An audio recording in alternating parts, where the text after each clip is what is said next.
Hello, everyone. Welcome to another episode of Hanyu Chinese School Podcast. I'm Santi, and as always, I'm here with my co-host, and we have today Emmeline. How are you today, Emmeline? 你好吗？我很好，我非常好，你呢？还可以，还可以。在台北冷不冷？啊，现在比较热了。这里爱丁堡，在爱丁堡嗯哼，很冷. Yes, it's 很 very 冷。cold here in Edinburgh. So yes, 嗯 it's March and we're still with the heating on, so 哼，哇 surviving. so now we're Okay, gonna look forward for summers already. really, Yeah. I want that too. Now, 今天我们会看什么? What are we going to see today? So we are going to see a really useful resultative complement, 见, 看见, which just helps you to describe stuff about seeing something. Okay, that's interesting. And also, we're going to see something that is a bit controversial, which is facial recognition in China. I remember because I'm way older than you, Emily, in this movie called Minority Report with Tom Cruise. It was like a sci-fi movie, and there was lots of facial recognition, and that was a feature, but the feature is now. So very interesting. We will see how it's working already in China. But first of all, we will start with a dialogue, and okay, I go for it. Now, 你看见 Lily 了吗?还没，我一直在找他。她应该到了吧?可能是人太多了，我看不见他。我们换个地方看看吧. Okay, this is a very interesting dialogue. We will see what is the meaning of this one afterwards. But now let's analyze a little bit everything that we have seen in this dialogue. And I realize that I don't have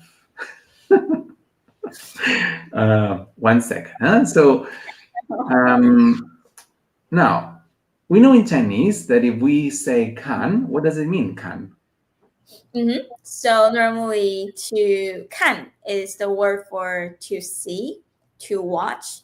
You can say 看书, read a book. 看电影, watch a movie. These are all the things that we can use like with our eyes, right? That's what in English you have see or watch or read, but in Chinese it's all 看. Very good. So if we add jiàn in the end, what does it mean? If we say kan jiàn instead of kan? So if you say 看, it's just telling that I read, I see. But if you say 看见, it means that you're seeing something successfully. Like I see you, I really do see you. 我看见你了. Very good. So when we add jiàn at the end of kan, what we are saying is the result of looking, is you actually seeing this person.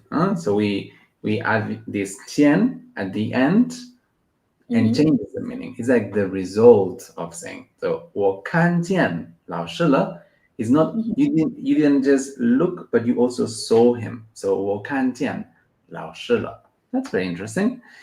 Okay, what else?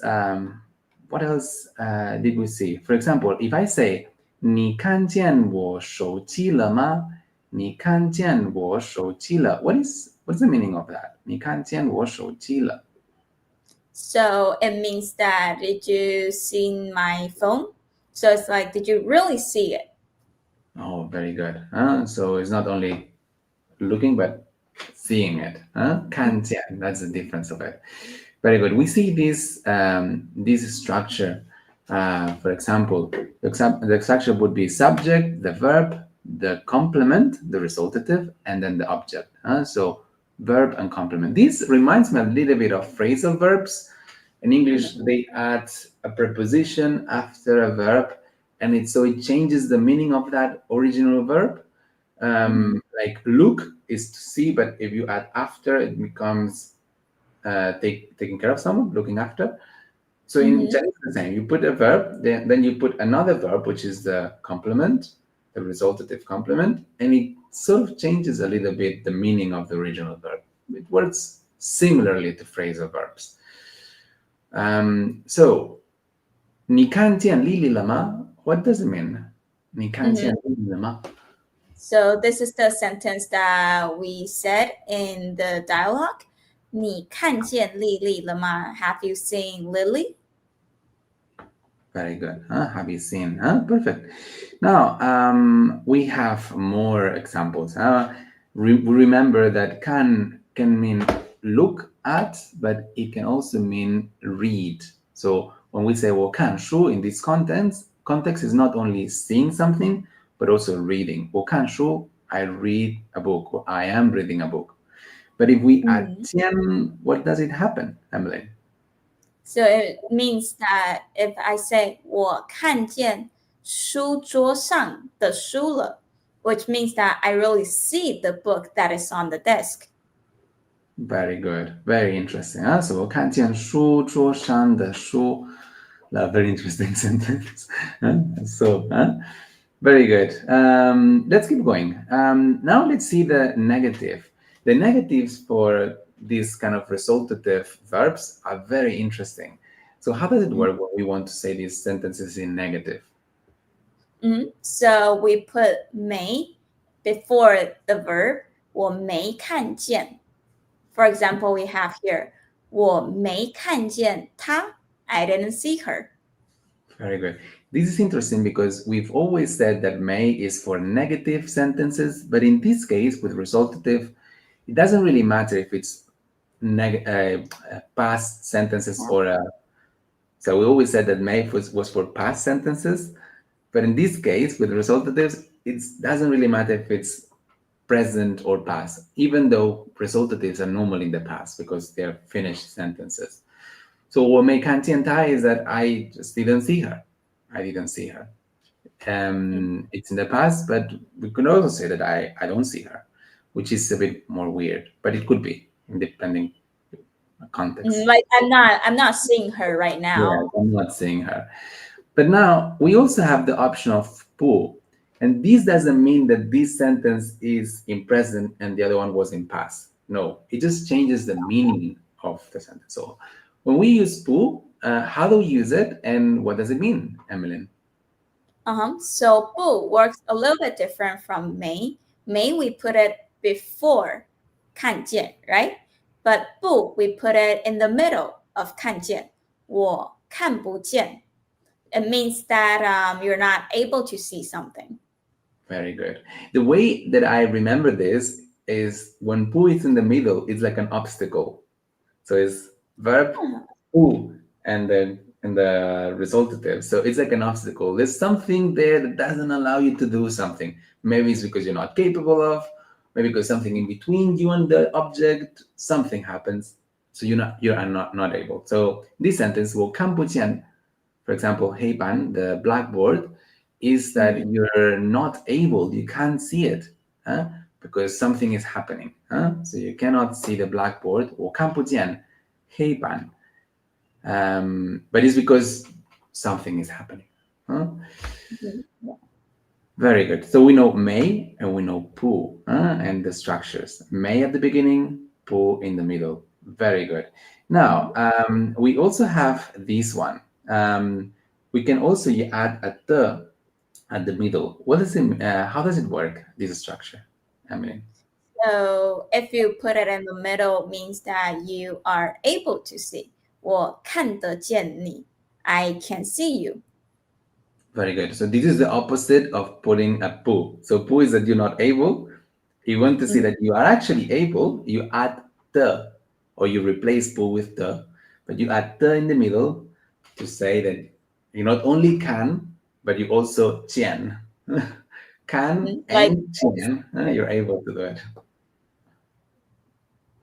Yes, sorry, we were speaking on top of each other.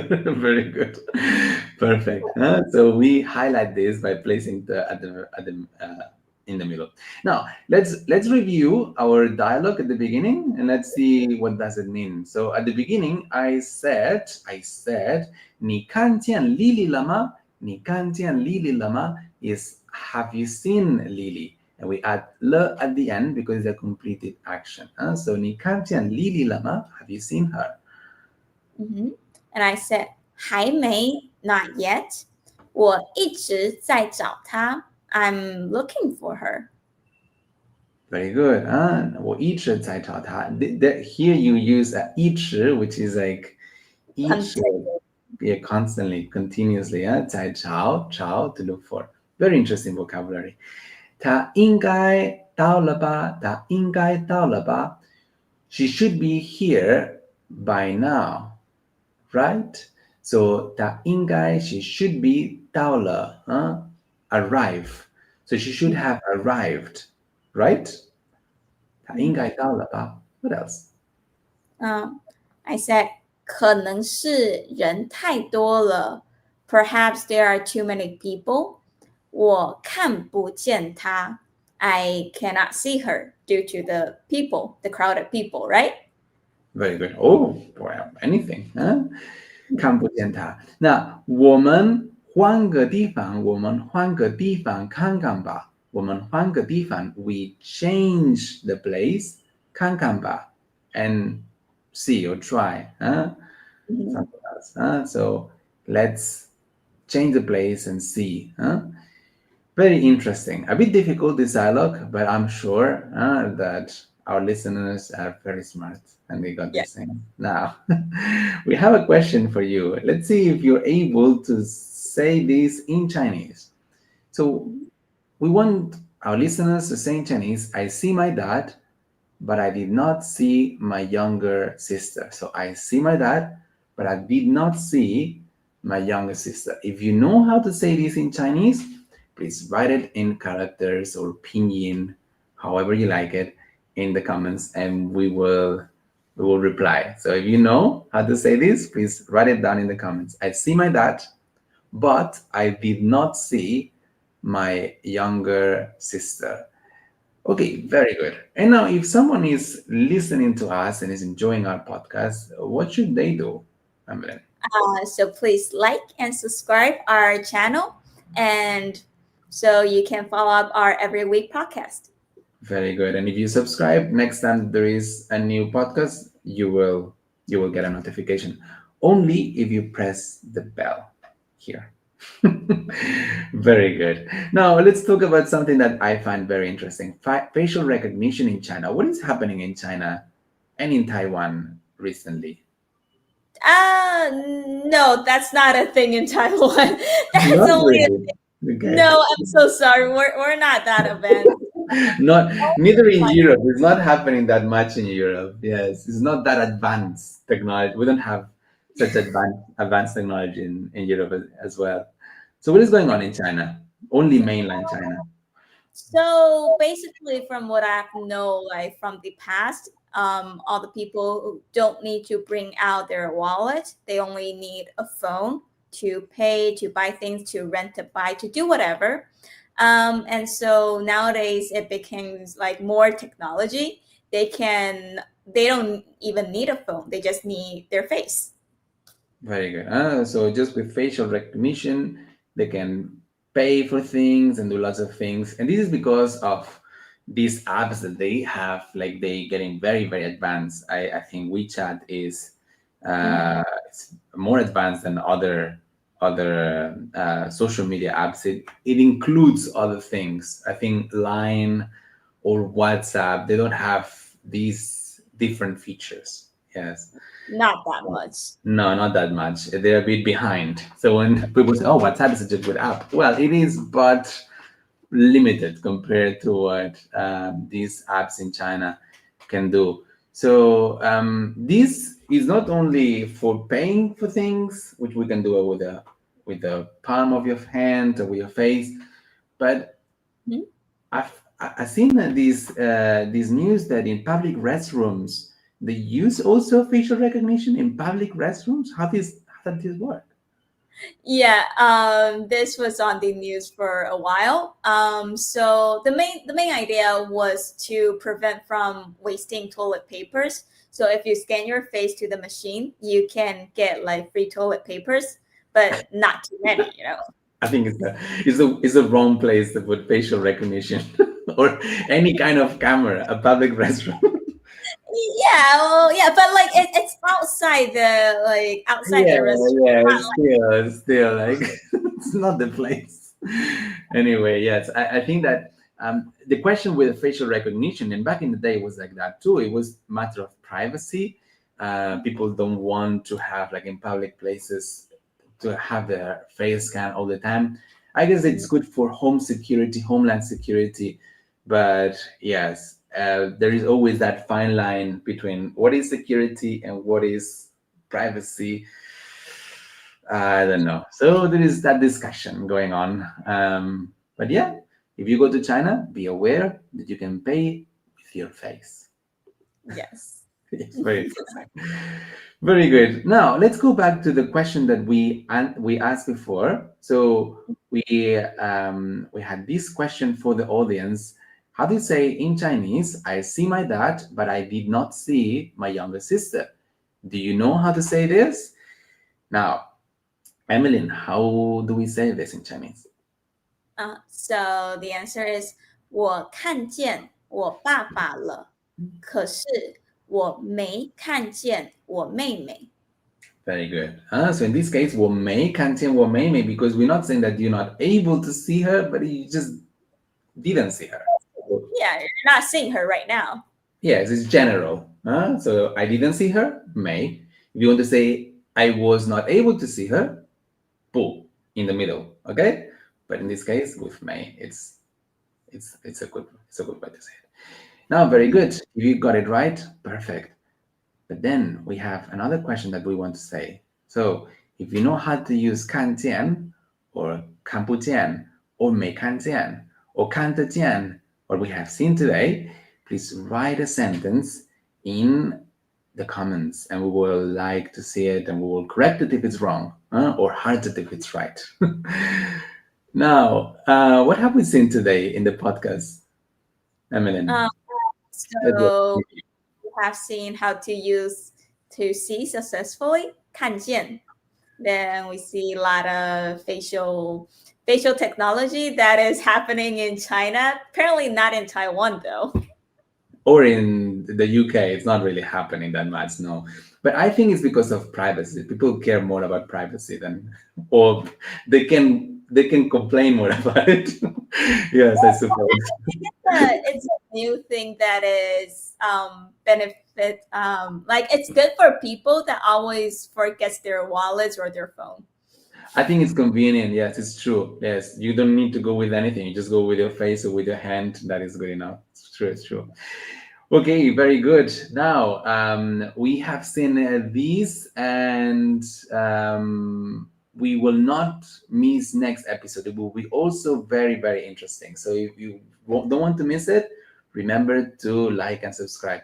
And if you like these episodes, this podcast, you can also learn Chinese with us. And how to do it is go to hanyuchineseschool.com and ask for your free trial class.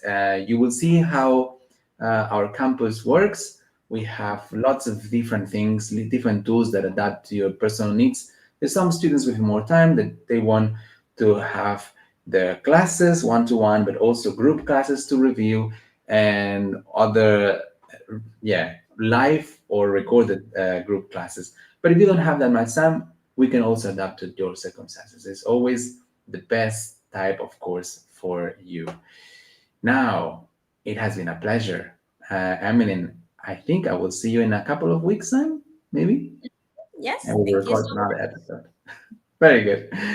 很高兴和你一起学习，Emmeline。much. 谢谢。下次见，拜拜。